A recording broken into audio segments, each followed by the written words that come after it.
Hoje nós vamos falar com o cientista político, o Rodrigo Prando, né? A gente vai falar sobre as manifestações antidemocráticas, tudo isso que está acontecendo aí no nosso país. Ele já está ao vivo conosco também via Skype. Bom dia, Rodrigo.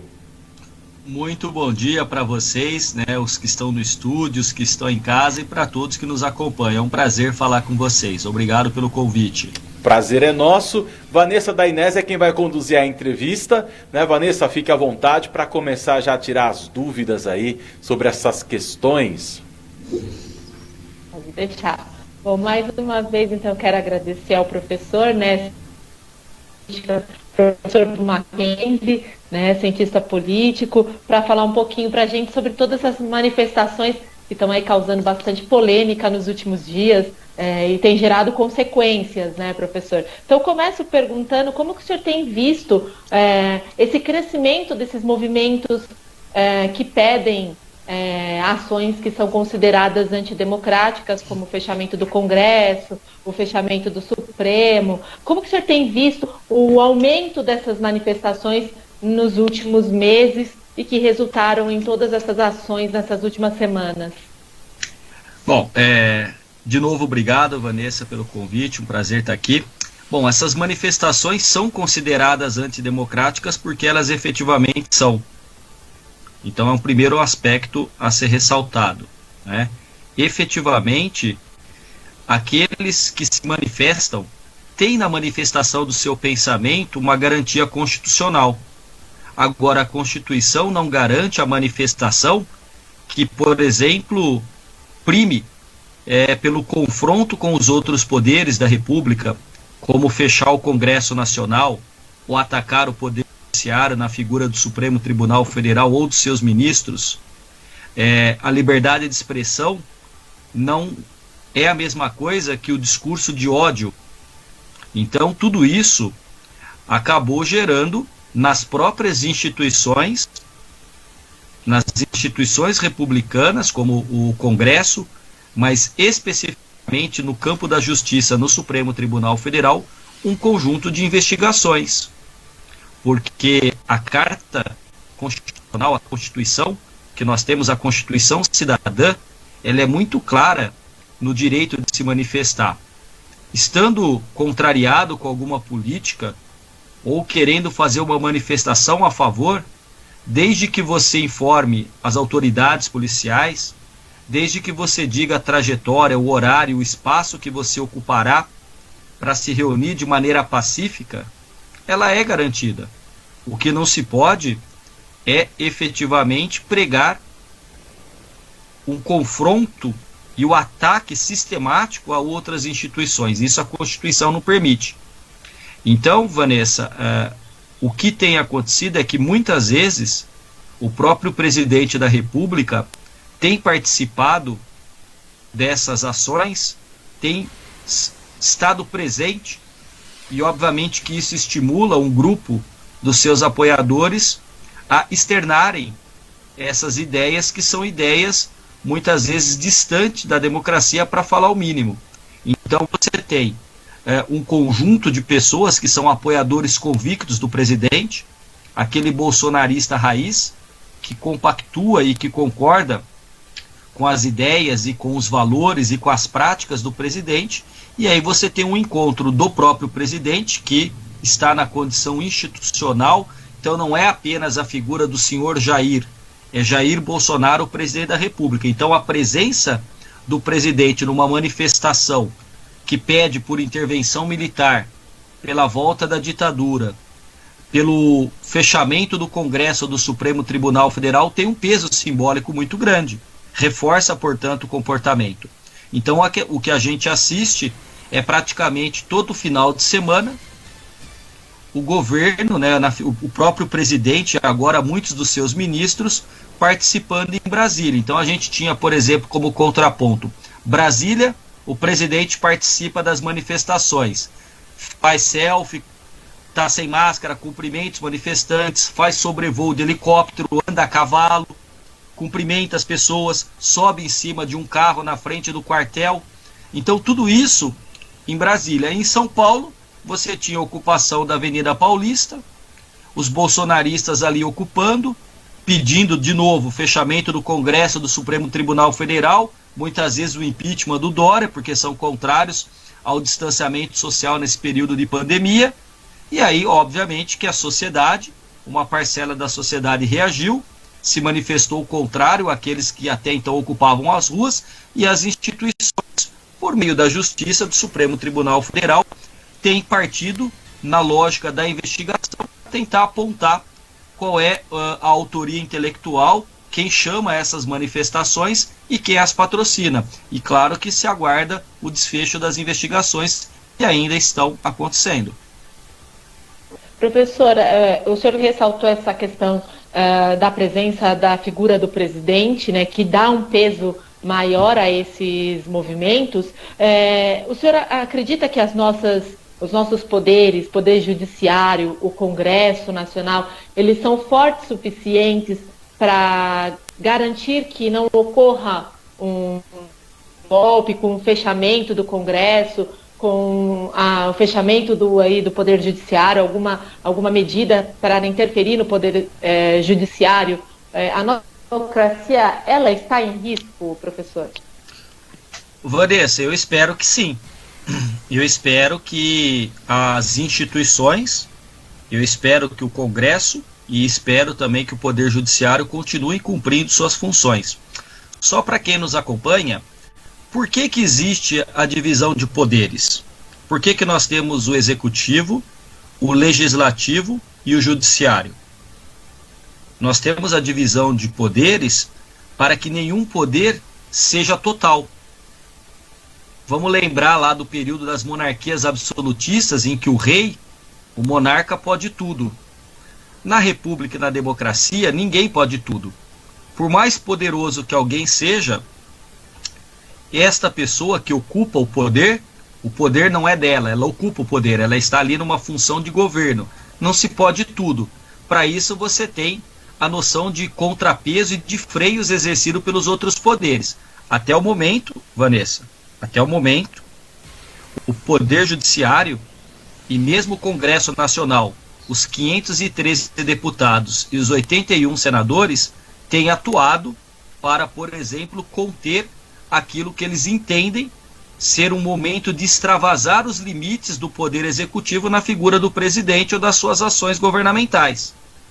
Agora, é óbvio que o discurso que prega o fechamento do Congresso, que ataca, por exemplo, os seus colegas e as suas colegas jornalistas, sistematicamente atacados, cumprindo seu dever, seu dever de ofício, que é interrogar o presidente, que é fazer a discussão, e muitos veículos de comunicação tiveram que abandonar o Palácio do Planalto, o gramado do Palácio do Planalto, porque se sentiam inseguros e até sofreram agressões, fazendo seu papel. Isso tudo é preocupante.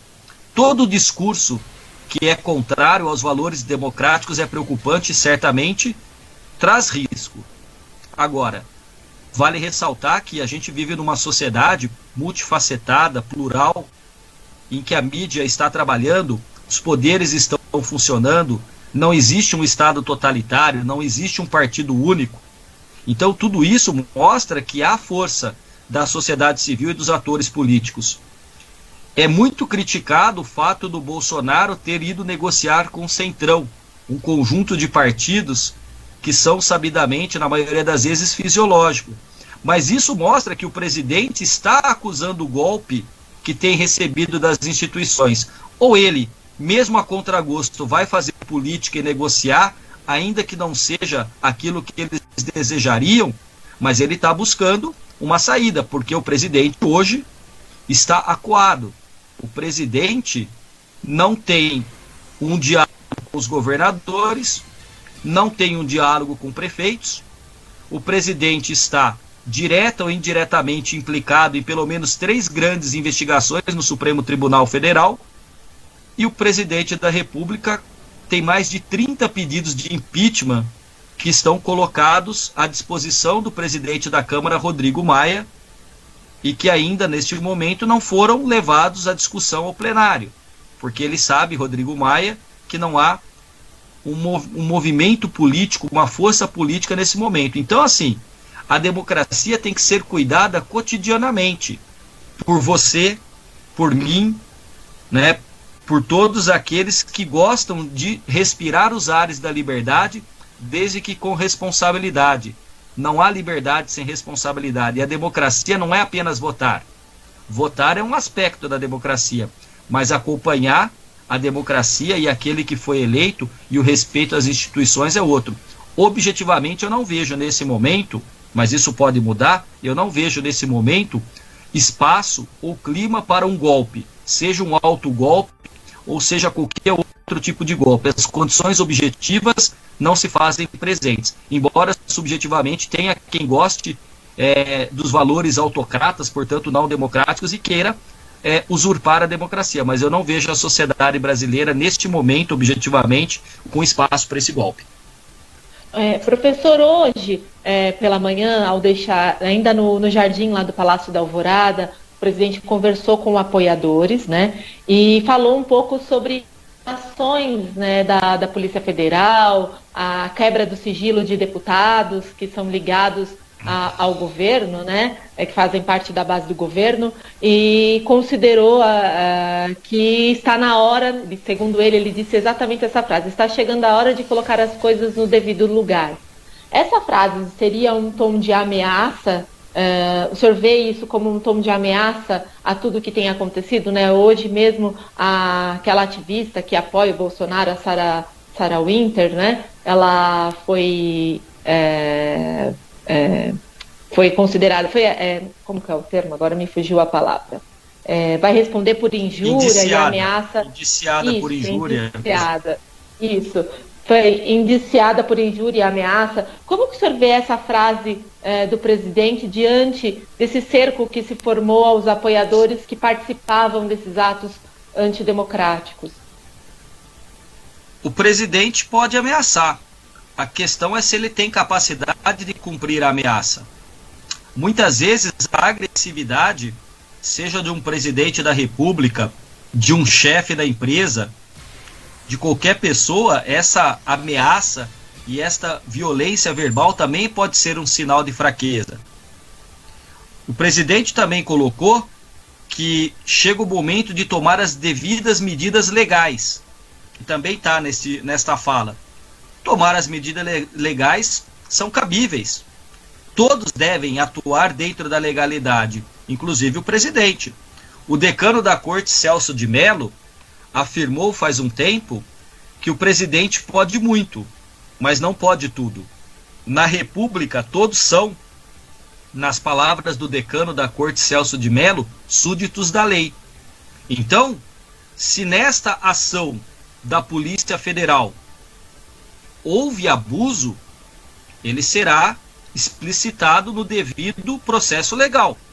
Agora, as ordens da Polícia Federal foram determinadas por um ministro do Supremo Tribunal Federal, que, convenhamos, conhece a legislação e certamente teria todo o cuidado jurídico para não incorrer, por exemplo, em abuso de autoridade. Agora, a lei serve para todos. Não vamos nos esquecer que o presidente que saiu com 80% de popularidade, de aprovação, de ótimo e bom, o presidente Lula, foi investigado, foi conduzido à Polícia Federal para prestar depoimento, foi julgado, foi condenado em primeira instância, teve a condenação em segunda instância confirmada, foi preso e se tornou inelegível. Isso nós estamos falando do presidente Lula, que em termos políticos é um fenômeno terminar um mandato com 80% de aprovação. O presidente Bolsonaro não tem sequer isso de aprovação. Ele tem na casa de 30% de aprovação. Então, sem dúvida que o tom é ameaçador. Agora a pergunta é, quais são as condições objetivas dele cumprir a ameaça? O que vai fazer o presidente? O presidente Bolsonaro vai contrariar uma ordem judicial? O Celso de Mello também, decano, disse que ordem cumpre-se. Deve ser cumprida. Por você, por mim, por nosso ouvinte. Se o Lula foi preso, depois do devido processo legal, mostra-se que ninguém pode estar acima da lei. Por mais importante que seja, por mais rico que seja e independente da função que exerce. Essa é a beleza dos valores republicanos, todos são iguais perante a lei. O senhor vê aí alguma possibilidade de harmonia entre os poderes e esses movimentos cessarem? Ou o senhor acha que está muito longe de um fim desse conflito entre os poderes? Porque a gente está vivendo aí um período de muito conflito, né? Não se tem uma paz no meio político. A gente está vivendo uma pandemia, mas muitas vezes a gente acaba até esquecendo a pandemia de tantos fatos políticos que acontecem. O senhor vê que existe a possibilidade de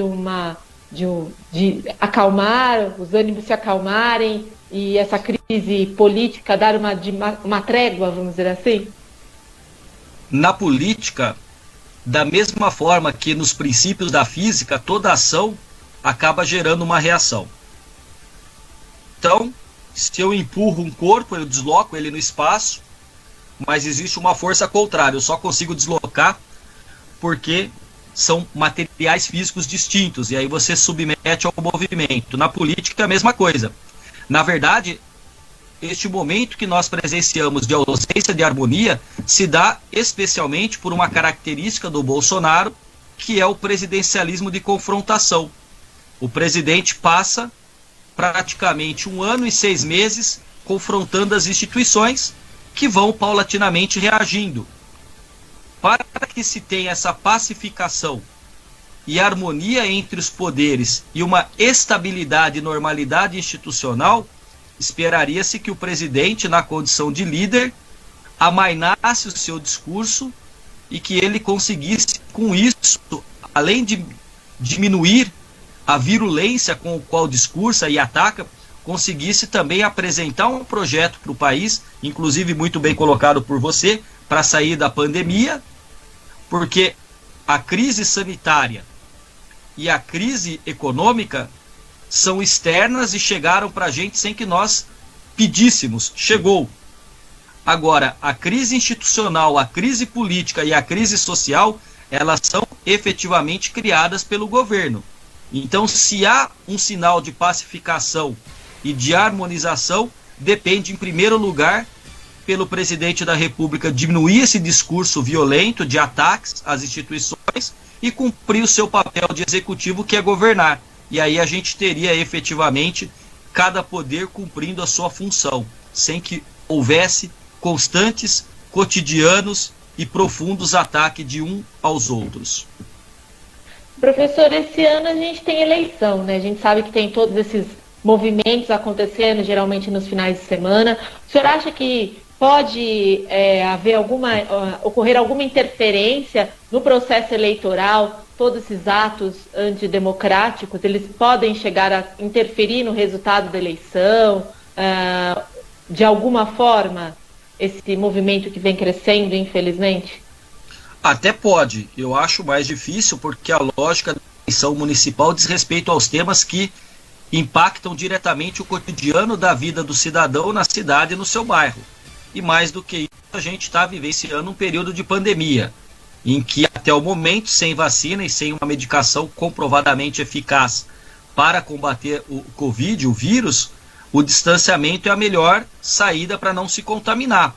Então até há uma discussão, essas eleições municipais não serão postergadas, não serão em outro momento, já que é difícil, inclusive, fazer campanha. A campanha municipal, a campanha do vereador e do prefeito, ela tem muito de contato físico, de presença junto ao eleitorado, coisa que não vai ser possível. E as redes sociais, no limite, são importantes, mas não conseguem trazer este calor, que é um encontro político, uma discussão, um discurso. Então, assim, pode ser que este clima acabe contaminando as eleições municipais. Talvez em grandes capitais, ou por exemplo na grande São Paulo, que sempre aí é um palco de debate com ideias e teses lançadas até mesmo para ver a força de um presidente ou de um partido. Mas também vale ressaltar que nós temos uma situação inédita, que é um presidente em exercício de mandato sem partido. E o Aliança pelo Brasil, que era um partido que se queria criar para que já concorresse nas eleições municipais, parece que não tem o apoio que se imaginaria. pelo que eu li dias atrás, são cerca de 13 mil apoiadores ali, mais então, enfim, não é a força que o bolsonarismo parecia mostrar. Então eles são muito mais articulados e virulentos nas redes do que efetivamente na construção de um partido político que ainda hoje no Brasil é necessário para se concorrer a um cargo eletivo, tá? Sim. E, professor, aproveitando, fugindo um pouquinho do nosso tema original, o senhor é favorável a momento de se unificar as eleições, se ampliar esses mandatos atuais, né, e fazer uma eleição única em 2022, até devido à pandemia? Ou você acha que o modelo atual de eleições a cada 2 anos é o modelo ideal?